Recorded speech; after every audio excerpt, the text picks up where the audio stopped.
दोस्तों अब हम बात करेंगे एसजी फिनसर्व लिमिटेड कंपनी की, जिसका क्वार्टर 3 का रिजल्ट कंपनी ने डिक्लेयर कर दिया है। तो चेक करते हैं कंपनी का क्वार्टर 3 का रिजल्ट कैसा है, पर उससे पहले चेक करते हैं कंपनी के फंडामेंटल्स।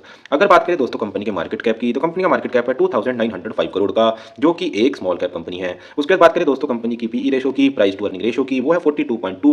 तो देखने में कंपनी लगती है काफी ज्यादा ओवर वैल्यू, पर फिर भी चेक करेंगे इसके पीएस के साथ कंपैरिजन में कि कंपनी की वैल्यूएशन कहां स्टैंड करती है। उसके बाद बात करें दोस्तों आरओसीई की, रिटर्न ऑन कैपिटल एम्प्लॉयड, वो है 6.56%, जो कि एक एवरेज आरओसीई हम कह सकते हैं। उसके बाद बात करें दोस्तों आरओआईसी की, रिटर्न ऑन इन्वेस्टेड कैपिटल, वो भी है 6.56%, जो कि बहुत ज़्यादा अच्छी आरओआईसी नहीं है। उसके बाद बात करें दोस्तों प्रमोटर होल्डिंग की, तो प्रमोटर होल्डिंग है दोस्तों 47.8%, जो कि एक अच्छी प्रमोटर होल्डिंग है। उसके बाद बात करें दोस्तों डेट टू इक्विटी की, तो देखने में लगता है डेट टू इक्विटी 1.34 थोड़ा ज़्यादा। और बात करें अगर फाइनेंस कंपनीज की, तो फाइनेंस कंपनी का मेन काम ही डेट पर पैसा लेके आगे डेट पर देके इंटरेस्ट पे अर्निंग कमाना होता है, इसलिए डेट टू इक्विटी कंपनी की ज़्यादा दिखाई देती है, जो कि एक चिंता की बात नहीं है। तो ओवरऑल दोस्तों फंडामेंटल्स की बात करूं तो फंडामेंटल्स कंपनी के एवरेज हैं। उसके बाद दोस्तों चलते हैं कंपनी की वैल्यूएशन पर, चेक करते हैं कंपनी की वैल्यूएशन उसके सेक्टर की टॉप कंपनीज के कंपैरिजन में कहां स्टैंड करती हैं। अगर बात करें दोस्तों बजाज फाइनेंस की, तो कंपनी की पीई रेशियो है 34.48। उसके बाद बात करें बजाज फिनसर्व की, उसकी पीई रेशियो दोस्तों 34.40। उसके बाद बात करें दोस्तों चोलामंडलम इन्वेस्टमेंट एंड फाइनेंस की, उसकी पीई रेशियो 35.14। वहीं अगर बात करें एसजी फिनसर्व की, उसकी पीई रेशियो 42.20।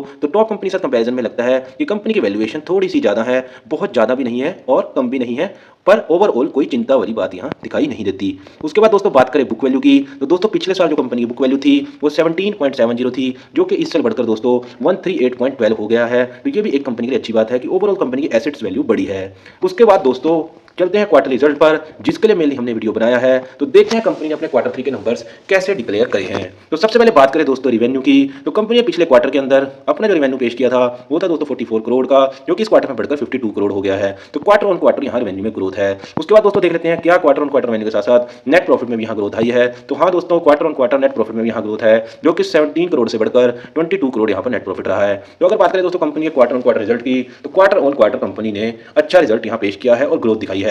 उसके बाद दोस्तों कंपैरिजन करते हैं कंपनी का कि क्या year on year quarterly company पिछले एक साल के अंदर आगे की तरफ ग्रोथ करती दिखाई देती है, वहीं स्टेबल दिखाई देती है, या पीछे की तरफ जाती दिखाई देती है। अगर दोस्तों बात करें पिछले साल इसी क्वार्टर की, तो कंपनी जो रेवेन्यू जनरेट किया था वो क्या था दोस्तों 12 करोड़ का, जो कि इस साल इस क्वार्टर के अंदर कंपनी ने रेवेन्यू जनरेट किया है 52 करोड़ का, जो कि एक काफी बड़ी जंप यहाँ पर दिखाई देती है। तो अगर दोस्तों बात करें कंपनी के रेवेन्यू की, तो कंपनी ने क्वार्टर ऑन क्वार्टर भी ग्रोथ दिखाई है और ईयर ऑन ईयर भी एक अच्छी ग्रोथ यहाँ पर कंपनी ने दिखाई है। उसके बाद दोस्तों देख लेते हैं नेट प्रॉफिट, तो नेट प्रॉफिट में भी दोस्तों year on year quarterly company ने काफी अच्छी ग्रोथ दिखाई है, जो कि 5 करोड़ से बढ़कर 22 करोड़ पर पहुंच गया है। तो ओवरऑल दोस्तों बात करें कंपनी के क्वार्टर 3 रिजल्ट की, जिसके लिए मेनली हमने वीडियो बनाया था, तो कंपनी का क्वार्टर 3 का रिजल्ट दोस्तों बहुत ही पॉजिटिव यहां पर आया है, क्योंकि कंपनी ने क्वार्टर ऑन क्वार्टर भी रेवेन्यू में ग्रोथ दिखाई है, कंपनी ने ईयर ऑन ईयर भी क्वार्टरली रेवेन्यू में ग्रोथ दिखाई है, वहीं कंपनी ने quarter on quarter net profit में भी ग्रोथ दिखाई है, और वहीं quarter on quarter yearly quarter on quarter में भी ग्रोथ दिखाई है। तो दोस्तों ओवरऑल क्वार्टर 3 जो रिजल्ट है वो बहुत ही शानदार और बहुत ही पॉजिटिव यहाँ ने कंपनी ने पेश किया है। उसके बाद देख लेते हैं दोस्तों कंपनी का कैश फ्लो।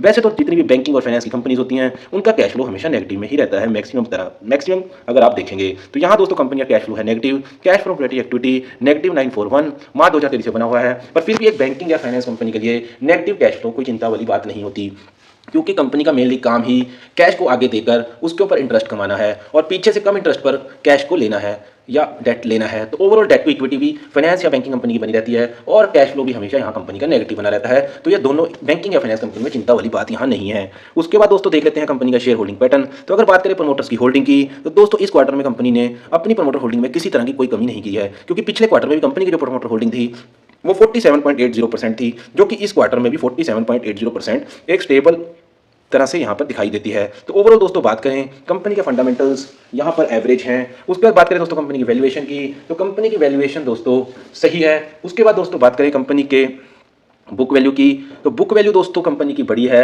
उसके बाद बात करें दोस्तों क्वार्टर 3 के नंबर्स की, तो क्वार्टर 3 के नंबर दोस्तों बहुत ही ज़्यादा पॉजिटिव यहाँ पर कंपनी ने पेश किए हैं। उसके बाद बात करें दोस्तों कैश फ्लो की, तो कैश फ्लो दोस्तों नेगेटिव है, पर बैंकिंग और फाइनेंस कंपनीज के लिए नेगेटिव कैश फ्लो कोई दिक्कत वाली बात नहीं है। उसके बाद बात करें दोस्तों प्रमोटर होल्डिंग की, तो इस क्वार्टर के अंदर प्रमोटर्स ने किसी भी तरह से अपनी होल्डिंग कम नहीं करी है, हालांकि अपनी होल्डिंग बढ़ाई भी नहीं है, पर फिर भी अगर बात करें प्रमोटर्स की होल्डिंग की, तो 47.80 एक अच्छी प्रमोटर होल्डिंग यहाँ पर है। तो दोस्तों ये था मेरा एनालिसिस एसजी फिनसर्व लिमिटेड का क्वार्टर 3 रिजल्ट का। बाकी आपको मेरी वीडियो कैसी लगी आप हमें कमेंट सेक्शन में बता सकते हैं। अगर आपको वीडियो दोस्तों अच्छी लगी आप मेरी वीडियो को लाइक करें, और आगे भी आप हर कंपनी का अगर ऐसे ही क्वार्टरली रिजल्ट का डिटेल एनालिसिस देखना चाहते हैं तो मेरे चैनल को सब्सक्राइब करें। Thank you very much.